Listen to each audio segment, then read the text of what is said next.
Hello friends, Krishna किरण channel पर आपका स्वागत है। इस कहानी को सुनने से पहले चैनल को सब्सक्राइब कर ले। ये बहुत ही रोचक कहानी है। कहानी पूरी सुनने तथा लाइक एवं शेयर जरूर करें। धन्यवाद। कुछ दूर चलने के बाद उधर गोबर खाना खाकर अहिराने में पहुंचा। आज झुनिया से उसकी बहुत सी बातें हुई थीं। जब वह गाय लेकर चला था तो झुनिया आधे रास्ते तक उसके साथ आई थी। गोबर अकेला गाय को कैसे ले जाता? अपरिचित व्यक्ति के साथ जाने में उसे आपत्ति होना स्वाभाविक था। कुछ दूर चलने के बाद झुनिया ने गोबर को मर्मभरी आंखों से देखकर कहा, अब तुम काहे को यहाँ कभी आओगे? एक दिन पहले तक गोबर कुमार था। गांव में जितनी युवतियां थीं, वह या तो उसकी बहनें थीं या भाभियां। बहनों से तो कोई छेड़छाड़ हो ही क्या सकती थी। भाभियां अलबत्ता कभी कभी उससे ठठोली किया करती थीं, लेकिन वह केवल सरल विनोद होता था। उनकी दृष्टि में अभी उसके यौवन में केवल फूल लगे थे। जब तक फल न लग जाया, उस पर ढेले फेंकना व्यर्थ की बात थी। और किसी ओर से प्रोत्साहन न पाकर उसका कौमार्य उसके गले से चिपटा हुआ था। झुनिया का वंचित मन, जिसे भाभियों के व्यंग और हास विलास ने और भी लोलुप बना दिया था, उसके कौमार्य ही पर ललचा उठा। और उस कुमार में भी पत्ता खरकते ही किसी सोए हुए शिकारी जानवर की तरह यौवन जाग उठा। गोबर ने आवरणहीन रसिकता के साथ कहा, अगर भिक्षुक को भीख मिलने की आशा हो तो वह दिन भर और रात भर दाता के द्वार पर खड़ा रहे। झुनिया ने कटाक्ष करके कहा, तो यह कहो तुम भी मतलब के यार हो। गोबर की धमनियों का रक्त प्रबल हो उठा। बोला, भूखा आदमी अगर हाथ फैलाए तो उसे क्षमा कर देना चाहिए। झुनिया और गहरे पानी में उतरी। भिक्षुक जब तक 10 द्वारे न जाए, उसका पेट कैसे भरेगा? मैं ऐसे भिक्षुकों को मोह नहीं लगाती। ऐसे तो गली गली मिलते हैं। फिर भिक्षुक देता क्या है? असीस। असीसों से तो किसी का पेट नहीं भरता। मंद बुद्धि गोबर झुनिया का आशय न समझ सका। झुनिया छोटी सी थी, तभी से ग्राहकों के घर दूध लेकर जाया करती थी। ससुराल में उसे ग्राहकों के घर दूध पहुंचाना पड़ता था। आजकल भी दही बेचने का भार उसी पर था। उसे तरह तरह के मनुष्यों से साबिका पड़ चुका था। 2-4 रुपए उसके हाथ लग जाते थे। घड़ी भर के लिए मनोरंजन भी हो जाता था। मगर यह आनंद जैसे मंगनी की चीज हो। उसमें टिकाव न था, समर्पण न था, अधिकार न था। वह ऐसा प्रेम चाहती थी जिसके लिए वह जिए और मरे, जिस पर वह अपने को समर्पित कर दे। वह केवल जुगनू की चमक नहीं, दीपक का स्थायी प्रकाश चाहती थी। वह एक गृहस्थ की बालिका थी, जिसके गृहिणीत्व को रसिकों की लगावटबाजियों ने कुचल नहीं पाया था। गोबर ने कामना से उद्दीप्त मुख से कहा, भिक्षुक को एक ही द्वार पर भरपेट मिल जाए तो क्यों द्वार द्वार घूमे?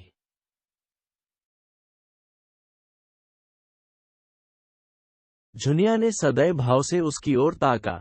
कितना भोला है, कुछ समझता ही नहीं। भिक्षुक को एक द्वार पर भरपेट कहाँ मिलता है? उसे तो चुटकी ही मिलेगी। सर्वस तो तभी पाओगे जब अपना सर्वस दोगे। उद्धरण, मेरे पास क्या है झुनिया? तुम्हारे पास कुछ नहीं है। मैं तो समझती हूँ, मेरे लिए तुम्हारे पास जो कुछ है वह बड़े बड़े लखपतियों के पास नहीं है। तुम मुझसे भीख न मांगकर मुझे मोल ले सकते हो। गोबर उसे चकित नेत्रों से देखने लगा। झुनिया ने फिर कहा, और जानते हो दाम क्या देना होगा? मेरा होकर रहना पड़ेगा। फिर किसी के सामने हाथ फैलाए देखोगी तो घर से निकाल दूंगी। गोबर को जैसे अंधेरे में टटोलते हुए इच्छित वस्तु मिल गई। एक विचित्र भय मिश्रित आनंद से उसका रोम रोम पुलकित हो उठा। लेकिन यह कैसे होगा? झुनिया को रख ले तो रखेली को लेकर घर में रहेगा कैसे? बिरादरी का झंझट जो है, सारा गांव कांव कांव करने लगेगा। सभी दुश्मन हो जाएंगे। अम्मा तो इसे घर में घुसने भी न देगी। लेकिन जब स्त्री होकर यह नहीं डरती, तो पुरुष होकर वह क्यों डरे? बहुत होगा, लोग उसे अलग कर देंगे। वह अलग ही रहेगा। झुनिया जैसी औरत गांव में दूसरी कौन है? कितनी समझदारी की बातें करती है। क्या जानती नहीं कि मैं उसके जोग नहीं हूं? फिर भी मुझसे प्रेम करती है, मेरी होने को राजी है। गांव वाले निकाल देंगे तो क्या संसार में दूसरा गांव ही नहीं है, और गांव क्यों छोड़े। मातादीन ने चमारिन बैठा ली तो किसी ने क्या कर लिया। दातादीन दांत कटकटाकर रह गए। मातादीन ने इतना जरूर किया कि अपना धर्म बचा लिया। अब भी बिना स्नान पूजा किए मुंह में पानी नहीं डालते। दोनों जून अपना भोजन आप पकाते हैं और अब तो अलग भोजन नहीं पकाते। दातादीन और वह साथ बैठकर खाते हैं। झिंगुरी सिंह ने बामनी रख ली, उनका किसी ने क्या कर लिया। उनका जितना आदर मान तब था उतना ही आज भी है, बल्कि और बढ़ गया। पहले नौकरी खोजते फिरते थे, अब उसके रुपए से महाजन बन बैठे। ठकुराई का रोब तो था ही, महाजनी का रोब भी जम गया। मगर फिर ख्याल आया कहीं जुनिया दिल लगी न कर रही हो। पहले इसकी ओर से निश्चिंत हो जाना आवश्यक था। उसने पूछा, मन से कहती हो जूना की खाली लालच दे रही हो। मैं तो तुम्हारा हो चुका, लेकिन तुम भी हो जाओगी। तुम मेरे हो चुके कैसे जानूं? तुम जान भी चाहो तो दे दूं। जान देने का अर्थ भी समझते हो? तुम समझा दो न उद्धर। जान देने का अर्थ है साथ रहकर निबाह करना। एक बार हाथ पकड़कर उम्र भर निबाह करते रहना, चाहे दुनिया कुछ कहे, चाहे माँ बाप, भाई बंद, घर द्वार सब कुछ छोड़ना पड़े। मुंह से जान देने वाले बहुतों को देख चुकी। भौरों की भांति फूल का रस लेकर उड़ जाते हैं। तुम भी वैसे ही न उड़ जाओगे। बर के एक हाथ में गाय की पगहिया थी, दूसरे हाथ से उसने झुनिया का हाथ पकड़ लिया, जैसे बिजली के तार पर हाथ गया हो। सारी देह यौवन के पहले स्पर्श से कांप उठी। कितनी मुलायम, गुदगुदी, कोमल कलाई। झुनिया ने उसका हाथ हटाया नहीं, मानो इस स्पर्श का उसके लिए कोई महत्व ही न हो। फिर एक क्षण के बाद गंभीर भाव से बोली, आज तुमने मेरा हाथ पकड़ा है, याद रखना। खूब याद रखूंगा जूना, और मरते दम तक निभाऊंगा। झुनिया अविश्वास भरी मुस्कान से बोली, इसी तरह तो सब कहते हैं गोबर, बल्कि इससे भी मीठे चिकने शब्दों में। अगर मन में कपट हो मुझे बता दो, सचेत हो जाऊं। ऐसों को मन नहीं देती, उनसे तो खाली हंस बोल लेने का नाता रखती हूं। बरसों से दूध लेकर बाजार जाती हूं। एक से एक बाबू, महाजन, ठाकुर, वकील, अमले, अफसर अपना रसियापन दिखाकर मुझे फंसा लेना चाहते हैं। कोई छाती पर हाथ रखकर कहता है, झुनिया तरसा मत। कोई मुझे रसीली नसीली चितवन से घूरता है, मानो मारे प्रेम के बेहोश हो गया है। कोई रुपए दिखाता है, कोई गहने। सब मेरी गुलामी करने को तैयार रहते हैं, उम्र भर, बल्कि उस जन्म में भी।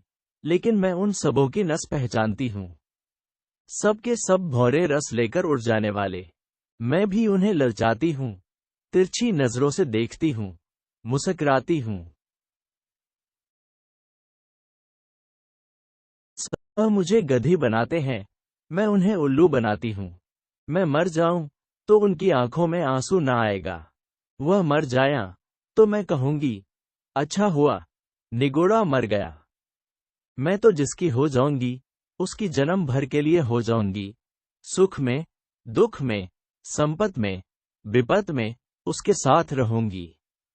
हर्जाए नहीं हूं कि सबसे हंसती बोलती फिरूं। न रुपए की भूखी हूं, न गहने कपड़े की।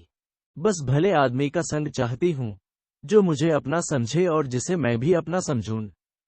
एक पंडित जी बहुत तिलक मुद्रा लगाते हैं, आध सेर दूध लेते हैं। एक दिन उनकी घरवाली कहीं नेवते में गई थी, मुझे क्या मालूम, और दिनों की तरह दूध लिए भीतर चली गई। वहां पुकारती हूं, बहू जी, बहू जी।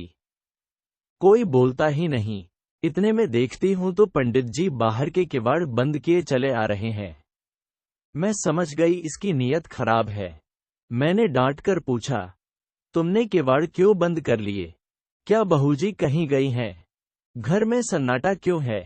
उसने कहा, वह एक नेवते में गई है, और मेरी ओर 2 पग और बढ़ाया। मैंने कहा, तुम्हें दूध लेना हो तो लो, नहीं मैं जाती हूं। बोला, आज तो तुम यहां से न जाने पाओगी झूनी रानी। रोज रोज कलेजे पर छुरी चलाकर भाग जाती हो, आज मेरे हाथ से न बचोगी। तुमसे सच कहती हूं। गोबर, मेरे रोए खड़े हो गए। गोबर आवेश में बोला, मैं बच्चा को देख पाऊं तो खोदकर जमीन में गाड़ दूं, खून चूस लूं, तुम मुझे दिखा तो देना। सुनो तो, ऐसों का मोह तोड़ने के लिए मैं ही काफी हूं। मेरी छाती धक धक करने लगी। ये कुछ बदमाशी कर बैठे तो क्या करोगी? कोई चिल्लाना भी तो न सुनेगा। लेकिन मन में यह निश्चय न कर लिया था कि मेरी देह छुई तो दूध की भरी हांडी उसके मुंह पर पटक दूंगी। बला से 4-5 सेर दूध जाएगा, बचा को याद तो हो जाएगी। कलेजा मजबूत करके बोली, इस फेर में न रहना पंडित जी। मैं अहीर की लड़की हूं, मूंछ का एक एक बाल चुनवा लूंगी। यही लिखा है तुम्हारे पोथी पत्रे में कि दूसरों की बहू बेटी को अपने घर में बंद करके बेइज्जत करो। इसीलिए तिलक मुद्रा का जाल बिछाए बैठे हो। लगा हाथ जोड़ने, पैरों पड़ने, एक प्रेमी का मन रख दोगी तो तुम्हारा क्या बिगड़ जाएगा झूना रानी। कभी कभी गरीबों पर दया किया करो, नहीं भगवान पूछेंगे। मैंने तुम्हें इतना रूपधन दिया था, तुमने उससे एक ब्राह्मण का उपकार भी नहीं किया, तो क्या जवाब दोगी? बोले, मैं विप्र हूं, रुपए पैसे का दान तो रोज ही पाता हूं, आज रूप का दान दे दो। मैंने यूं ही उसका मन परखने को कह दिया, मैं 50 रुपए लूंगी। सच कहती हूं गोबर, तुरंत कोठरी में गया और 10-10 के 5 नोट निकालकर मेरे हाथों में देने लगा। और जब मैंने नोट जमीन पर गिरा दिए और द्वार की ओर चली तो उसने मेरा हाथ पकड़ लिया। मैं तो पहले ही से तैयार थी, हांडी उसके मुंह पर दे मारी। सिर से पांव तक सराबोर हो गया, चोट भी खूब लगी। सिर पकड़कर बैठ गया और लगा हाय हाय करने। मैंने देखा अब ये कुछ नहीं कर सकता, तो पीठ में 2 लातें जमा दी और किवाड़ खोलकर भागी। गोबर ठट्ठा मारकर बोला, बहुत अच्छा किया तुमने, दूध से नहा गया होगा, तिलक मुद्रा भी धुल गई होगी, मूंछें भी क्यों न उखाड़ ली। दूसरे दिन मैं फिर उसके घर गई। उसकी घरवाली आ गई थी, अपने बैठक में सिर में पट्टी बांधे पड़ा था। मैंने कहा, कहो तो कल की तुम्हारी करतूत खोल दूं पंडित। लगा हाथ जोड़ने। मैंने कहा, अच्छा थूक कर चाटो तो छोड़ दूं। सिर जमीन पर रगड़कर कहने लगा, अब मेरी इज्जत तुम्हारे हाथ है झूना। यही समझ लो कि पंडिताइन मुझे जीता न छोड़ेंगी। मुझे भी उस पर दया आ गई। गोबर को उसकी दया बुरी लगी। ये तुमने क्या किया? उसकी औरत से जाकर कह क्यों नहीं दिया? जूतों से पीटती। ऐसे पाखंडियों पर दया न करनी चाहिए। तुम मुझे कल उनकी सूरत दिखा दो, फिर देखना कैसी मरम्मत करता हूं। झुनिया ने उसके अर्ध विकसित यौवन को देखकर कहा, तुम उसे न पाओगे, खासा देव है, मुफ्त का माल उड़ाता है कि नहीं। गोबर अपने यौवन का ये तिरस्कार कैसे सहता, डींग मारकर बोला, मोटे होने से क्या होता है, यहां फौलाद की हड्डियां हैं। 300 डंड रोज मारता हूं, दूध घी नहीं मिलता, नहीं अब तक सीना यूं निकल आया होता। ये कहकर उसने छाती फैलाकर दिखाई। झुनिया ने आश्वस्त आंखों से देखा, अच्छा, कभी दिखा दूंगी। लेकिन यहां तो सभी एक से हैं, तुम किस किस की मरम्मत करोगे?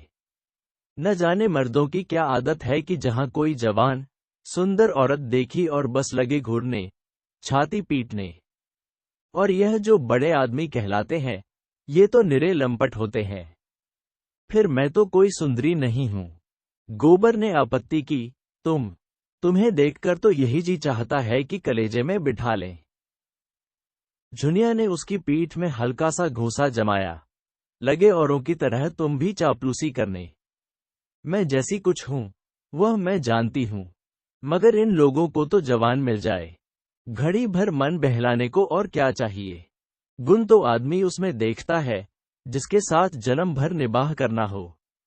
सुनती भी हूं और देखती भी हूं। आजकल बड़े घरों की विचित्र लीला है। जिस महल्ले में मेरी ससुराल है, उसी में गपडू गपडू नाम के काश्मीरी रहते थे। बड़े भारी आदमी थे। उनके यहाँ 5 सेर दूध लगता था। उनकी 3 लड़कियां थीं। कोई 20-20, 25-25 की होंगी। एक से एक सुंदर। तीनों बड़े कॉलेज में पढ़ने जाती थीं। एक साइंस कॉलेज में पढ़ाती भी थी। 300 का महीना पाती थी। सितार वह सब बजावे, हारमोनिया वह सब बजावे, नाचे वह, गावे वह, लेकिन ब्याह कोई न करती थी। राम जाने वह किसी मर्द को पसंद नहीं करती थी कि मर्द उन्हीं को पसंद नहीं करता था। एक बार मैंने बड़ी बीबी से पूछा तो हंसकर बोली, हम लोग ये रोग नहीं पालते, मगर भीतर ही भीतर खूब गुलछर्रे उड़ाती थीं। जब देखूं 2-4 लौंडे उनको घेरे हुए हैं। जो सबसे बड़ी थी वह तो कोट पतलून पहनकर घोड़े पर सवार होकर मर्दों के साथ सैर करने जाती थी। सारे शहर में उनकी लीला मशहूर थी। गपडू बाबू सिर नीचा किए, जैसे मोह में कालिक सी लगाए रहते थे। लड़कियों को डांटते थे, समझाते थे, पर सबकी सब खुल्लम खुल्ला कहती थीं, तुमको हमारे बीच में बोलने का कुछ मजाल नहीं है। हम अपने मन की रानी हैं, जो हमारी इच्छा होगी वह हम करेंगे। बेचारा बाप जवान जवान लड़कियों से क्या बोले। मारने बांधने से रहा, डांटने डपटने से रहा, लेकिन भाई बड़े आदमियों की बातें कौन चलाए। वह जो कुछ करें सब ठीक है। उन्हें तो बिरादरी और पंचायत का भी डर नहीं। मेरी समझ में तो यही नहीं आता कि किसी का रोज रोज मन कैसे बदल जाता है। क्या आदमी गाय बकरी से भी गया बीता हो गया है, लेकिन किसी को बुरा नहीं कहती भाई। मन को जैसा बनाओ वैसा बनता है। ऐसों को भी देखती हूँ जिन्हें रोज रोज की दाल रोटी के बाद कभी कभी मोह का स्वाद बदलने के लिए हलवा पूरी भी चाहिए। और ऐसों को भी देखती हूँ जिन्हें घर की रोटी दाल देखकर ज्वर आता है। कुछ बेचारियां ऐसी भी हैं जो अपनी रोटी दाल में ही मगन रहती हैं। हलवा पूरी से उन्हें कोई मतलब नहीं। मेरी दोनों भावजों ही को देखो। हमारे भाई काने कुबड़े नहीं हैं। 10 जवानों में एक जवान है, लेकिन भावजों को नहीं भाते। उन्हें तो वह चाहिए जो सोने की बालियां बनवाए, महीन साड़ियां लाए, रोज चाट खिलाए। बालियां और मिठाइयां मुझे भी कम अच्छी नहीं लगती, लेकिन जो कहो कि इसके लिए अपनी लाज बेचती फिरूं तो भगवान इससे बचाया। एक के साथ मोटा झोटा खा पहनकर उम्र काट देना, बस अपना तो यही राग है। बहुत करके तो मर्द ही औरतों को बिगाड़ते हैं। जब मर्द इधर उधर ताक झांक करेगा तो औरत भी आंख लड़ाएगी। मर्द दूसरी औरतों के पीछे दौड़ेगा तो औरत भी जरूर मर्दों के पीछे दौड़ेगी। मर्द का हरजाईपन औरत को भी उतना ही बुरा लगता है जितना औरत का मदद को। यही समझ लो, मैंने तो अपने आदमी से साफ साफ कह दिया था, अगर तुम इधर उधर लपके तो मेरी भी जो इच्छा होगी वह करोगी। ये चाहो कि तुम तो अपने मन की करो और औरत को मार के डर से अपने काबू में रखो, तो यह न होगा। तुम खुले खजाने करते हो, वह छिपकर करेगी। तुम उसे जलाकर सुखी नहीं रह सकते। गोबर के लिए यह एक नई दुनिया की बातें थीं। तन में होकर सुन रहा था। कभी कभी तो आप ही आप उसके पांव रुक जाते, फिर सचेत होकर चलने लगता। झुनिया ने पहले अपने रूप से मोहित किया था। आज उसने अपने ज्ञान और अनुभव से भरी बातों और अपने सतीत्व के बखान से मुग्ध कर लिया। ऐसी रूप, गुण, ज्ञान की आगरी उसे मिल जाए तो धन्य भाग। फिर वह क्यों पंचायत और बिरादरी से डरे। झुनिया ने जब देख लिया कि उसका गहरा रंग जम गया, तो छाती पर हाथ रखकर जीभ दांत से काटती हुई बोली, अरे ये तो तुम्हारा गांव आ गया। तुम भी बड़े मुर्हे हो, मुझसे कहा भी नहीं कि लौट जाओ। ये कहकर वह लौट पड़ी। गोबर ने आग्रह करके कहा, एक क्षण के लिए मेरे घर क्यों नहीं चली चलती? अम्मा भी तो देख लें। झुनिया ने लज्जा से आंखें चुराकर कहा, तुम्हारे घर यूं न जाऊंगी। मुझे तो यही अचरज होता है कि मैं इतनी दूर कैसे आ गई। अच्छा, बताओ अब कब आओगे? रात को मेरे द्वार पर अच्छी संगत होगी, चले आना, मैं अपने पिछवाड़े मिलूंगी। और जो न मिली उद्धरण। तो लौट जाना। उद्धरण। तो फिर मैं न आऊंगा। उद्धरण। आना पड़ेगा। नहीं कह देती हूं। तुम भी वचन दो कि मिलोगी। मैं वचन नहीं देती। तो मैं भी नहीं आता। मेरी बला से। झुनिया अंगूठा दिखाकर चल दी। प्रथम मिलन में ही दोनों एक दूसरे पर अपना अपना अधिकार जमा चुके थे। झुनिया जानती थी वह आएगा, कैसे न आएगा। गोबर जानता था वह मिलेगी, कैसे न मिलेगी। गोबर जब अकेला गाय को हाँकता हुआ चला तो ऐसा लगता था मानो स्वर्ग से गिर पड़ा है।